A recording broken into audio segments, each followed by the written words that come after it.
Emil Cadlick here from Fantasy Nation. Hello, Fantasy Nation fans. We got a real special one today on our Fantasy Sports Pioneer Series. We got Lenny Melnick. He's a baseball guy. Got that right? We got that right. So, good morning, Lenny. How you doing? I'm at the top of my game, Emil. Really, the top of my game. We're just having fun. We're traveling around the country. We see our listeners. We see our supporters all over the country. I'm having the time of my life right now. That's fantastic. You've got quite a history. We're going to go through this. We're going to try and catch as much as we can. And why don't you talk about maybe the beginning when you first found out about fantasy sports or rotisserie baseball, etc.? My accountant named Irwin Zwilling, and he belongs in the Hall of Fame. I'll tell you that right now. It's a big mistake. So I would meet him once a year, and he would do my taxes. And then he asked me one day, he saw an article in the Wall Street Journal, and Irwin asked me, you're a big baseball fan. You want to do a rotisserie baseball league with me? I said, okay, whatever the hell that is. So we got together. And from that point on, instead of seeing him once a year, we spoke on the phone, I would say every night for about 20 years. And we still are great friends. He decided to get out of the industry, but Irwin Zwilling is the guy that I started with. And then he used to do, he had his office in Manhattan. My office was in Long Island, where you never got the late edition of the newspaper, and you wouldn't get the late box scores. So as a result, at 9 o'clock every morning, Irwin would call me, and we would go through the box scores that I didn't see, and we would do it in a very interesting way. We would go over not, who went 3 for 4 with an RBI and a double. We actually went through the box scores to check the lineups, who was batting second, who was batting fifth. If a pitcher got the win, you thought you had a good game, and then you found out he threw 150 pitches to get through 5 innings. So all who made the errors that couldn't afford to make the errors, who was stealing bases, who we thought maybe had a bad leg, that gave us a little encouragement. All the little things in the box scores and without the box scores. And we always said, this is a radio show.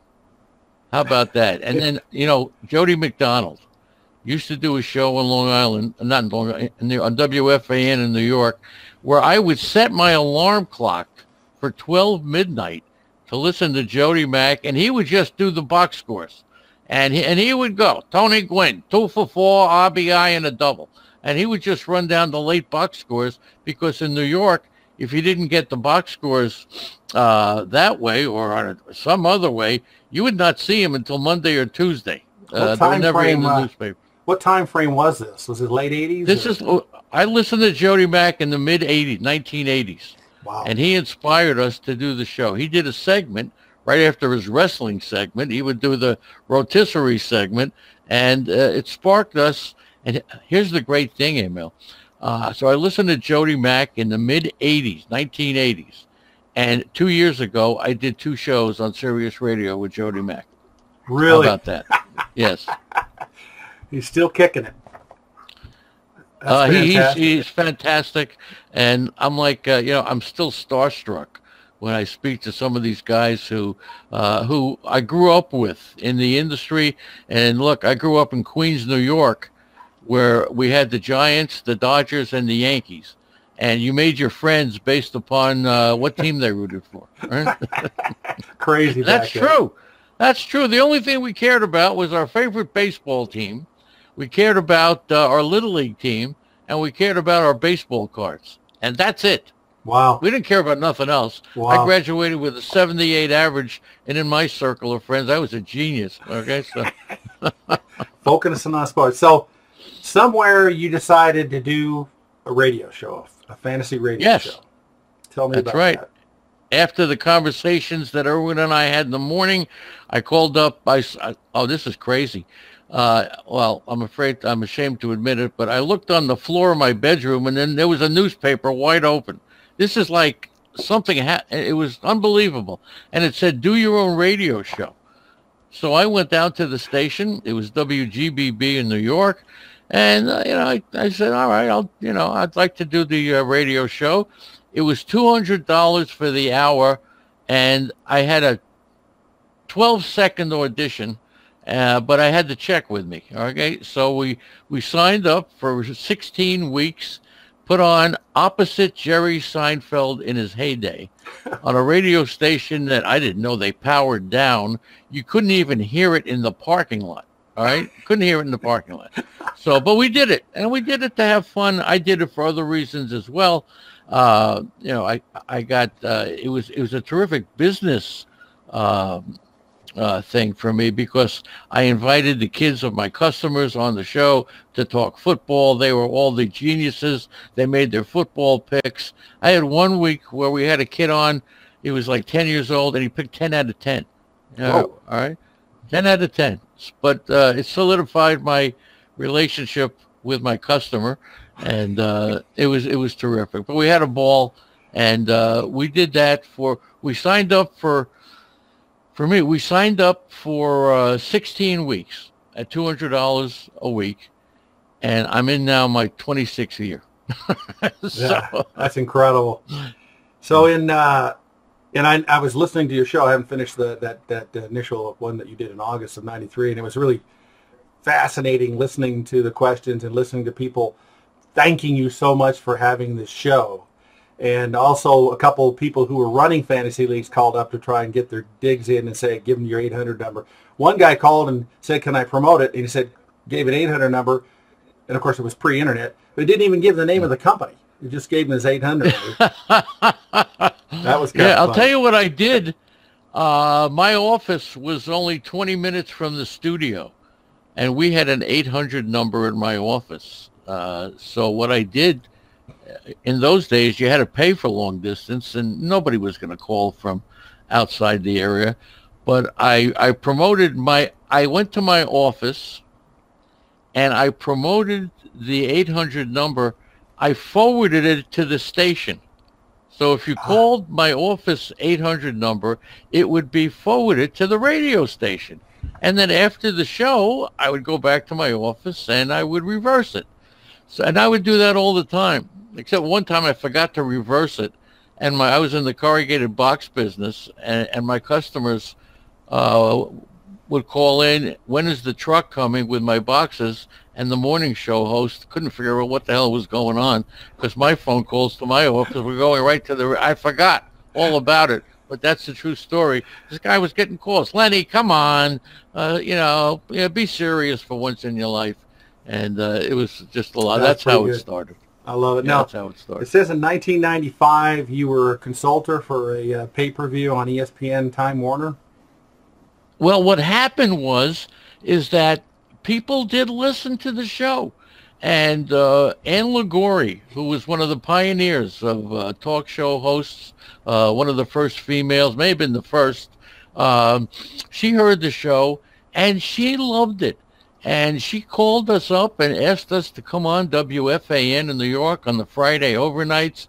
I got to tell you, Emil, this was a dream come true. I listened to WFAN in New York on their very first show, and to think I'm sitting in Don Imus's chair, may he rest in peace, it was unbelievable. And then, yes, ESPN heard about us, and they were going to, and they did promote a rotisserie pay-per-view, which I had to spend $30 to buy so I could see my name in the credits. Right? So, and I did. But it rolled so fast I couldn't even see it. Okay, but yeah, we helped them out. We gave them some advice on how to do the show, and I got to tell you, it was it's just a wonderful experience. Wow, that's fantastic. And it looks like here in 1996 you were on national TV. Well, I got to tell you, in doing and just you network yourself. You go everywhere you can. Phoenix Communications heard our show, and because fantasy baseball was new. It was rotisserie baseball. A lot of people didn't even know anything about it. Phoenix Communications calls us up, and they want us to do a little 10-minute segment on This Week in Baseball with Ozzie Smith and with Fran Healy. and we did a show called Pennant Chase with Fran Healy, and it was tremendous. So they set up a meeting in Manhattan, okay, with the lawyers there and the whole thing. And now Irwin and I are two schmucks from New York who we don't even know what we're doing on TV and the radio, all right? All we know is we love baseball. And we're sitting with the lawyers at a fancy restaurant, and now contract time comes up, right? And I said, listen, let me make it very clear. Just treat us right if you like us, and if you don't like us, show us the door. And that's it. End of story. And they were very fair. They paid for us to go out to Cleveland in 1997 to be at the All-Star game in Cleveland. And we did a seminar. And at the seminar, Emil, they had chairs for 500 people. Wow. And expected the questions to be, how do you play fantasy baseball? And, of course, it was called a rotisserie. 3,000 people showed up at the seminar before the All-Star game at the Fan Fest. Wow. And the questions were not, how do you play the game? The questions were, who's the second baseman on the Cincinnati Reds? Right? Who's coming up from AAA? Already it had took giant strides. And that was around 97. It caught Major League Baseball very short. And right after that, it became mainstream with Major League Baseball. Wow. Yeah, did Major League Baseball worry at all about association with gambling? I'm sorry? Did the Major League Baseball, were they concerned about it being associated with gambling? Were they worried that this rotisserie was gambling? Absolutely. Absolutely. Now, one of the ways that we would get our information would be to call the public relations department of various baseball teams. And we got turned away. I would call from my office, and we got turned away. And the reason we got turned away was because they thought it was a gambling question. But I outsmarted them. I had a girl named Rosalie Bergman. She was my secretary. Her Rolodex contained every Major League Baseball team's phone number, all right? And when she called, and we did basketball, football, we did everything. She called one night and said, I'm going to the game Saturday, but I didn't see Jerome Kersey's name in the box score. Is he going to play? I don't want to go to the game without seeing. Hold on, sweetie. He had a broken nose. He's going to wear. She got every team. Hi, sweetie. All right, this is Hi, America, sweetie, right? Yeah. Hi, sweetie. If I called, sorry, we can't talk to you, right?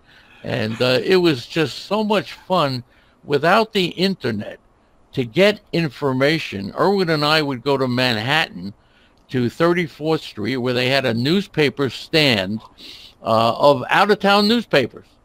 And we would buy stacks of newspapers, maybe 3 or 4 days old, and the guy at the newsstand couldn't believe that we would take all these papers, give them like $10, and then throw them in the garbage. We just took out the sports section, right? And then we'd go to Irwin's house, and we'd sit there, and we'd learn that Danny Tartabull wanted to steal bases because Jose Canseco went to the same high school, and so we drafted Tartabull. He didn't steal any bases. But we got inside information that you can get now. Now it's just available. And from that day on, as soon as the internet came out, my routine for the last 20-something years, I read every out-of-town newspaper every single morning, winter, spring, summer, and fall. That's my routine, and I take notes all year long, and I can't live without it. It all started with buying the newspapers on 34th Street. And so you're saying even now in 2000 or 2020 that it's still valuable to read those newspapers, even on the internet? You know what? There's all kinds of great websites and places, but when you read the out-of-town newspapers, you get stuff in there that you just don't get. Now, it may not be direct fantasy stuff, but you can apply. Like I do a show on Sirius Radio, and I do a podcast every day, but it's not really a fantasy podcast. What it is, it's a baseball show, and you can take tons of information from it. Let's face it, the name of the game when you play fantasy baseball, the most important thing is playing time. And you get that from the newspapers. You get other things as well. You learn who's breathing down somebody's neck. You learn who's in the doghouse. And all that stuff is very useful. So in '98, you got into the Tout Wars. It was started by Ron Chandler. Wrong. Okay, tell me what it is. Fire away. No, and Ron has apologized for this because I was in the first labor league, which we're having the labor draft in Florida next weekend. And John Hunt did a great job. Of starting the first, labor was the first expert league, okay? And I love John Hunt. He invited people. As a matter of fact, the first draft, it was American League only. We did it on a payphone, on a telephone. We had 16 people doing an auction on a payphone. Oh my Hi, gosh. Lenny Melnick goes 12. Lenny Melnick goes, all right. We had 6. It was unbelievable. How long did that take? take? Who's that fellow? Not Oppenheimer. Oh, man. I forget his name. But the first player thrown out ever in labor was Bernie Williams. And some of the people thought it was an American League, a National League, and they thought we were kidding. And they had to leave. Because it was American League only, and we did that, and who's the fellow? I forget his name. He's a very funny. He's a news guy, not Oppenheimer. I forget his name. Anyway, that's why I'm 72 years old. Sorry, but the point is, either. Yeah, I know. So we started labor, but then we drive to labor. It was in Washington D.C. I'm getting to the point. Yeah, all right? finally, this is beautiful. And the hotel doesn't charge us. Huh. And, of course, we're all thinking that we're special. Nobody says anything. And we go home, and all of a sudden we all get these crazy phone calls from John Hunt, who said, how come you didn't pay? How come now I'm in deep trouble, man? Are you kidding? Keith Olbermann is the guy. I'm sorry. Keith Olbermann thought it was National League, and he had to leave when we threw out Bernie Williams. Anyway, so nobody paid. John Hunt's fuming and threatened us. If you don't pay by Tuesday, you're out. Well, Erwin and I said, what the hell? We called up Ron Chandler, and we said, let's start our own league. And we did. So Erwin's Willing, Lenny Melnick, and Ron Chandler were the first people to start Towers. Ron ran it, did a great job, and people thought he started. I didn't care. But the point is, he wrote a piece in Baseball HQ apologizing for getting all the credit. So, but he's great. Ron Chandler and I went to high school, the same high school, and he's a dear friend of Ron and his wife and his daughters, great people. But the point is that, so that's how Tout Wars started. The first draft was at the All-Star Cafe. We had a guy named Billy Sample, who's now, I think he's in charge of the umpires, Ann Liguri. We had guest speakers. We had 500 people attending the event of Tout Wars, and it's still going on today. And this was around '98 when this first one happened. Yeah, something now, like that. Now, did you ever pay your bill, and did you get dumped out of labor that year? No, we continued to go, but we started our own league. Labor continued. I did drop out for a couple of years. And then when Steve Gardner took over, imagine taking over a great event and making it even better. And Steve Gardner has done that. So Tout Wars and Labor still remain as the two leagues you have to be invited to, and they are the championships of fantasy baseball. Are these 12-team leagues? Oh, there's a lot of leagues. There's American League only, 12-team, National League, there's mixed leagues. There have been added a number of leagues. It's a great event. Tout Wars is middle of March. It's in Manhattan. And look, when we all get together, there's a group of guys this is about the industry. There's a group of guys in the industry who I see twice a year. See them at Tout Wars, see them at Labor. And when we hug, it's an embrace. Known these guys for 25 years. They are clearly my extended family. And we all feel that way, okay? Even though we compete against each other with our websites and our draft guides and everything else, but I'll tell you what, there's a real bond between us. That's fantastic. Now, around 2001, 2002, you did some radio for Major League Baseball. Yeah, Major League Baseball started MLB.com, and Irwin and I did the first radio show along with, we had a couple of different people, but we had a great time. I had to go into Manhattan 3 times a week at 12 o'clock. Now, here I am, a business owner of everybody's business is stressful, but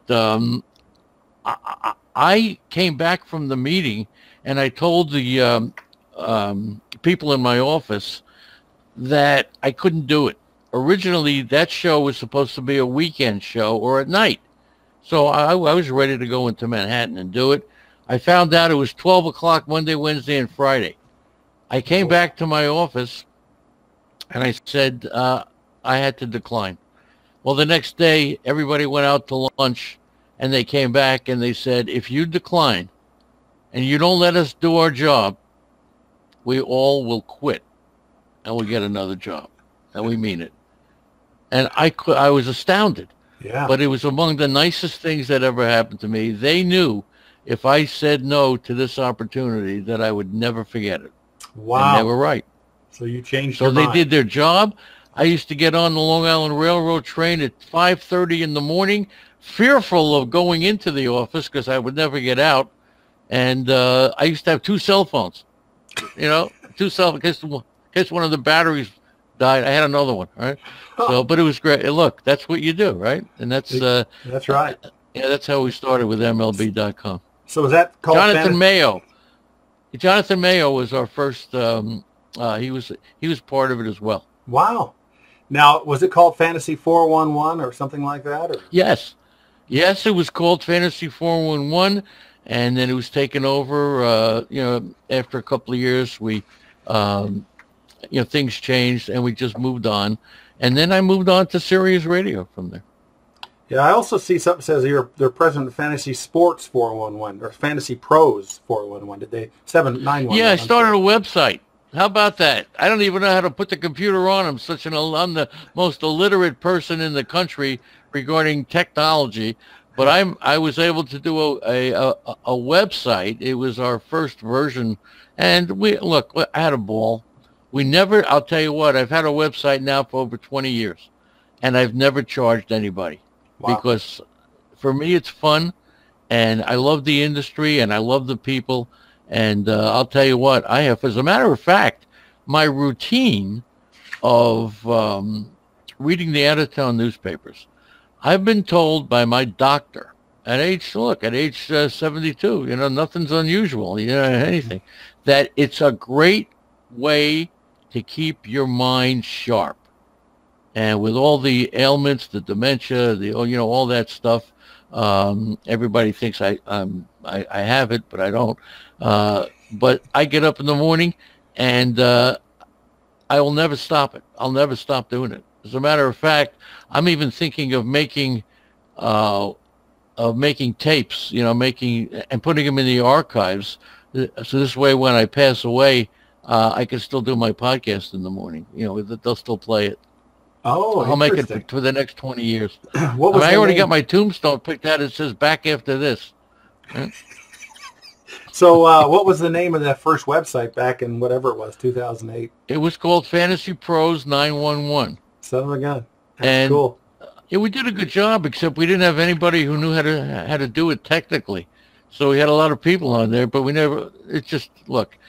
you try, it didn't work out. Now I have a website called Lenny Melnick FantasySports.com, and as you just saw, I have tech support. One of the reasons of getting married, there's a lot of reasons. One of them is having tech support when you're 72. Right? Let me write that down. Okay, I got it. Now you tell me. All right. There you go. So Sirius Radio, got on Sirius Radio, it says around 2009-ish. So what was your first show there? Was it strictly baseball? Well, believe it or not, I was contacted by Steve Cohn, who runs a couple of stations down there, and he knew me from This Week in Baseball and from Pennant Chase, and believe it or not, he contacted me. That's and fantastic. We were one of the first on Sirius Radio when they started the Fantasy Sports Channel, run by a terrific guy. yeah, Steve Cohen, Matt Deutsch, and I will tell you, I'm one of the luckiest people in town to be on Sirius Radio. And people think I'm sitting in the studio in Manhattan. I'm probably next to Howard Stern or probably next to Mad Dog Russo. No, I'm sitting in my living room in my underwear doing the show because I do it out of my house, okay? And it's just phenomenal. I have such a ball doing it. And now I'm doing it with my wife, Andrea Lamont.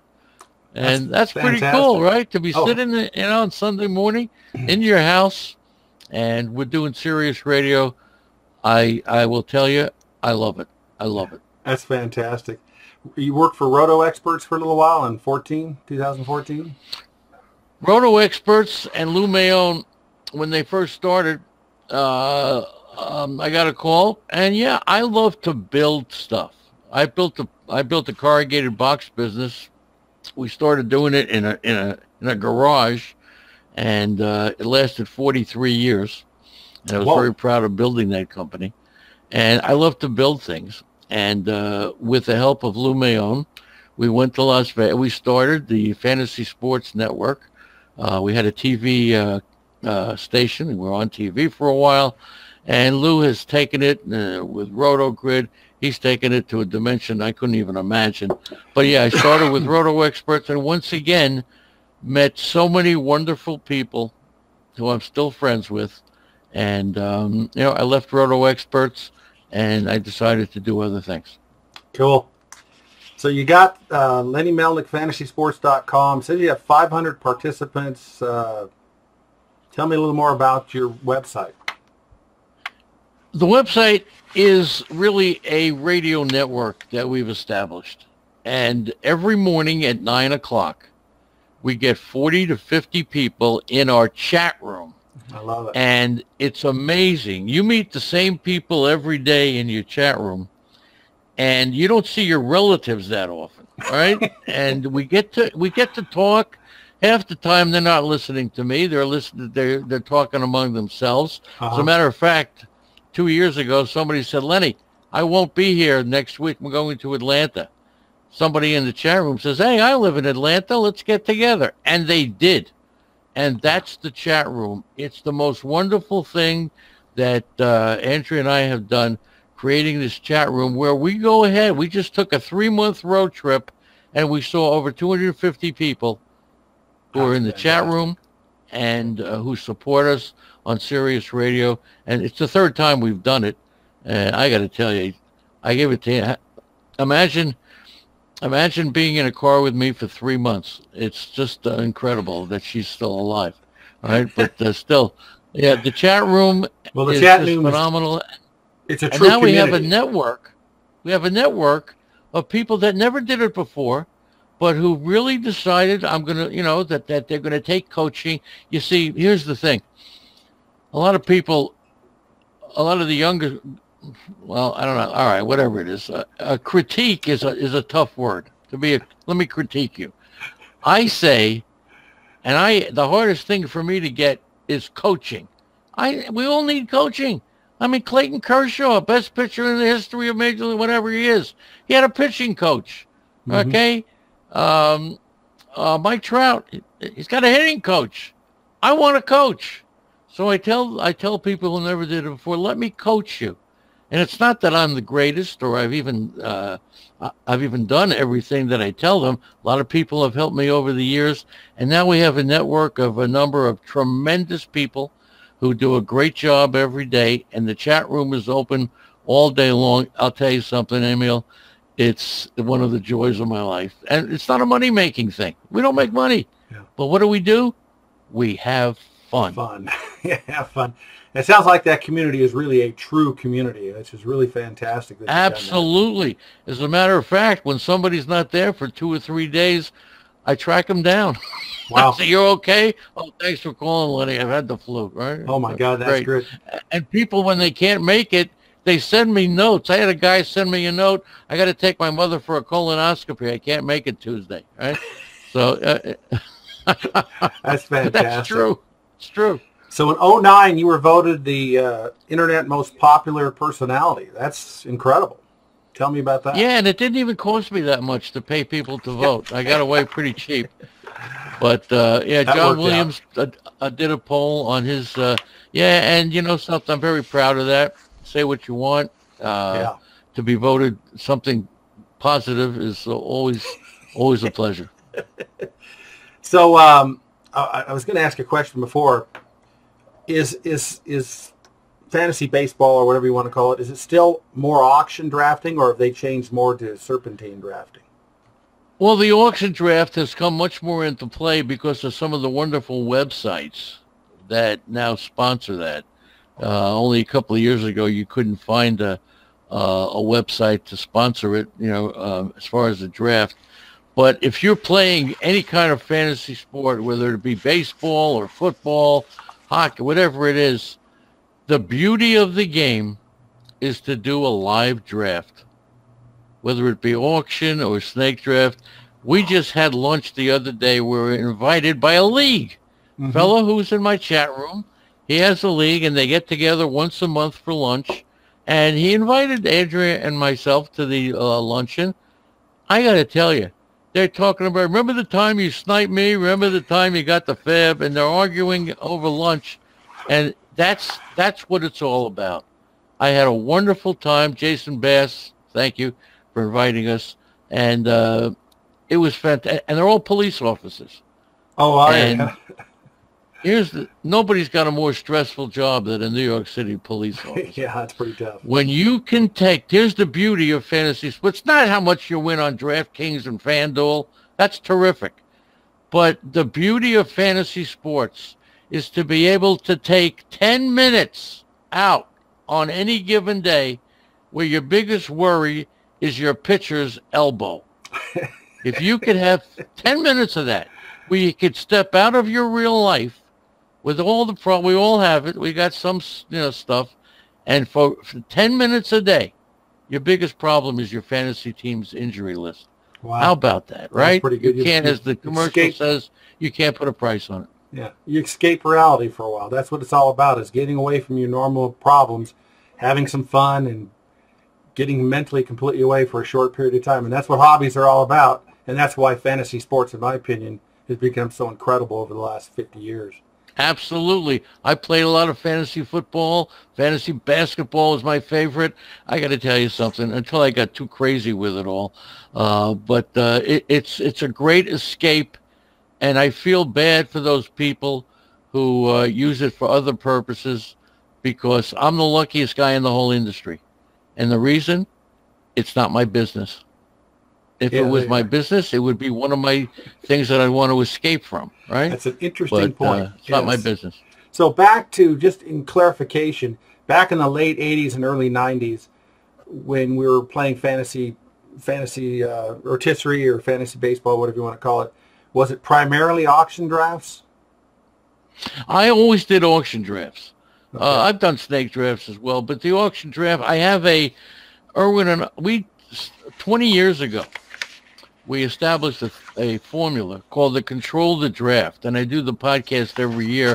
As a matter of fact, at the First Pitch Forum in Florida, I'm going to be doing a 40-minute dissertation about how to control the draft, from the first thing you do to the last thing you do, step by step. It's about 20 different steps. And I mean, really, it's such detail that the last step is you pick up a phone, you call every owner who was at your draft, and you congratulate them and tell them how good they did. That's it. And why would you do that? That's the setup for screwing them on a trade, okay? Step number 20. Yeah, that's number 20. Number 20, after the draft, call everybody, tell them what a great job they did. That's it. Don't mention any players. And then about a couple of weeks later, offer them a trade, and you'll see how quickly they'll accept. That's fantastic. I've ran out of questions. You got some more, any other tidbits you'd like to bring up? Well, I will tell you something. You know, the routine that I do, I don't expect people to do it, but it's such a passion for me. And, of course, fantasy football, when I first started, it was fantasy football. but everybody got into it. I was just I decided to stick with baseball, and I'm so proud of Andrea Lamont. You know, when I was a kid and I was 10 years old, everybody knew me as the baseball guy. I mean, I could do every batting stance. I mean, this. Many years later, I still get phone calls from people who are like in a bar or at a party, and somebody has a trivia question, and it's for money. They'll look me up my phone number, and they'll call me. I haven't talked to you in 30 years, Lenny, but I got a question for you, right? So I'm that guy. And then somewhere along the road, I meet this girl in a chat room. I'm doing a podcast, and there's this Andrea Sox fan, Red Sox, in the chat room. Now, I'm thinking it's a guy because no female knows as much about baseball as this. So I challenged that guy, call me after the show. I want you to be a guest on my show. And sure enough, she calls. And I'm thinking that the guy set up the girl to call me. But I asked a couple of questions that really clearly showed me that, okay, this was really a chick. And then she sent me her picture, and I said, okay, you know, that disqualifies me because who wants, you know, an old fat guy, all right? And the point is that for about 2 years, and she lived in California, 2 years, all we did was talk on the phone every morning, and I showed her how to do a radio show, and we did shows together. And then she tells to me one day, and this is amazing, I'm not going to be around for about a week. I said, well, I was going to tell you the same thing. We both were going to the same event in Phoenix, Arizona, Ron Chandler's first pitch for. I give you my word. That's the first time that I met her. I picked her up at the airport, okay? My flight came in an hour early, got a car, picked her up. We went right to a game at the Arizona Fall League, and I'm sitting on the aisle. And I was very upset because she was so pretty, but, you know, I didn't think that I was a candidate until somebody hits a foul ball, and it bounces on the concrete steps. And with my left hand, I just grabbed it out of the air, and without looking at her, I just handed it to her. Yeah. See, if I would have looked at her and made a big deal about it, okay, I was the coolest guy in the history of the world. I caught the ball, and I went like this. And right at that moment, everything changed. It was like my father sent it down, right? He said, Lenny, pay attention to her. And now she's my co-host on Sirius Radio. Could you imagine? So that 9-year-old who said, no, I had my first philosophical thought. Nobody could ever be a bigger baseball fan than me. They could only tie me. Can't be more. I thought I was a genius thinking of that. Socrates and Plato couldn't figure that out. But I was wrong. Because now she did a draft guide. I'm sorry, she's going to kill me. She's listening. Andrea Lamont did a draft. Most draft guides are done by companies. Could you be imagined married to someone who does, a female who does a draft guide on her own for 6 months? 6 months, that's a long time. I got to tell you, so proud. It's a lot of fun. And we do a show on Sunday morning called The Lady and the Legend. And that's good.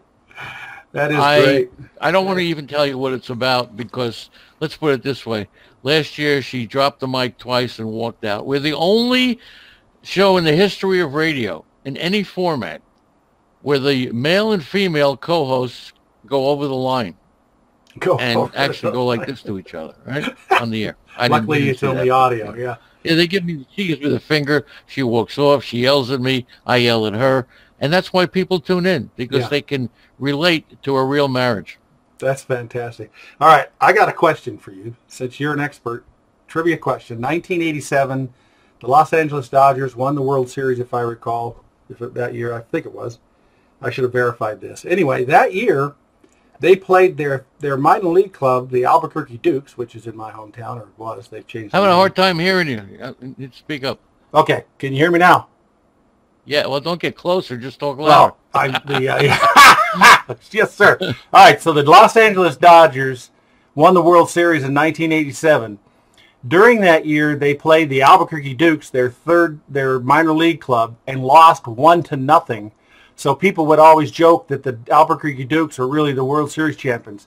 In that game, the Dukes won 1-0.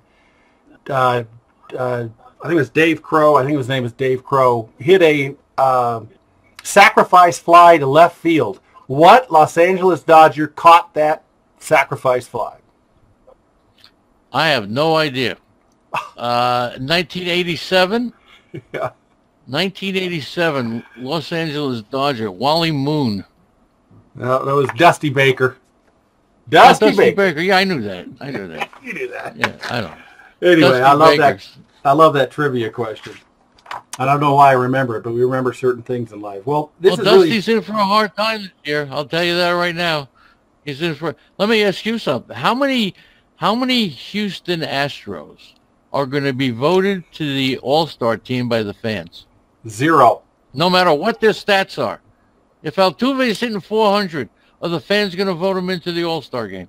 Probably not. What do you think? I don't think so. I did a poll where I got over 500 responses, and 70% said no. No Astros will be voted to the All-Star game. They'll probably put some in, but yeah, that's an interesting one.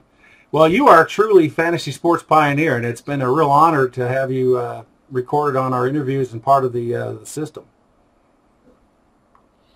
I really want to thank you. Let me tell you something. I'm the luckiest guy in town to be doing fantasy sports for over 30 years. Started in 1985, Benito Santiago's rookie year. The first magazine we bought was Bill Mazeroski's magazine. It was the best on the market to this day. I don't care what you got. Internet and websites. Bill Mazeroski should be in the Hall of Fame because of his magazine, not because of playing second base. So I got to thank you for thinking of me about this. Oh, I'm glad. And well, quick question: you probably don't remember. Did Bill Mazeroski in the mid '80s actually talk about fantasy baseball or rotisserie in his magazine?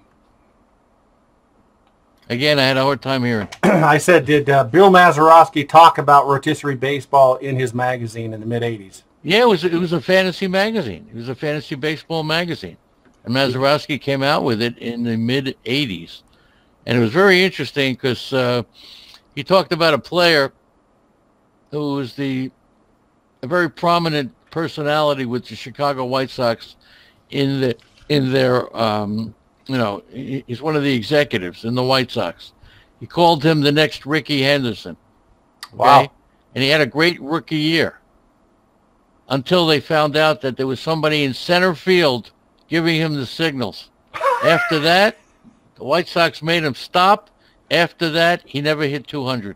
Oh, my gosh. Even back then. I'm not going to mention the guy's name. Very prominent in the White Sox organization. Oh, my gosh. Now, you don't happen to have one of those old Bill Mazeroski's mid-'80s magazines that we can look up and see? I have more than one. Okay. But it's up in my attic. Okay, well, maybe in the next few months we can find, because that's a really good piece of history, because I don't think people know that he was talking fantasy baseball. Absolutely. I will definitely. I'll send you one. Hey, great to talk to you. I apologize I have taken this much time, but it's been great. So glad to hear your story. I didn't know a lot of your story, and it's a fantastic story. And I'm so glad you're part of the Pioneer section series that we're doing. Well, I'm honored, and you talk about taking up my time. I'm not ready to end yet. So anyway, really, thank you very much, thank Emil. you. We will talk soon. I've known your name for so many years, and really we haven't met, but it's a real pleasure, and thank you. Yes, thank you so much.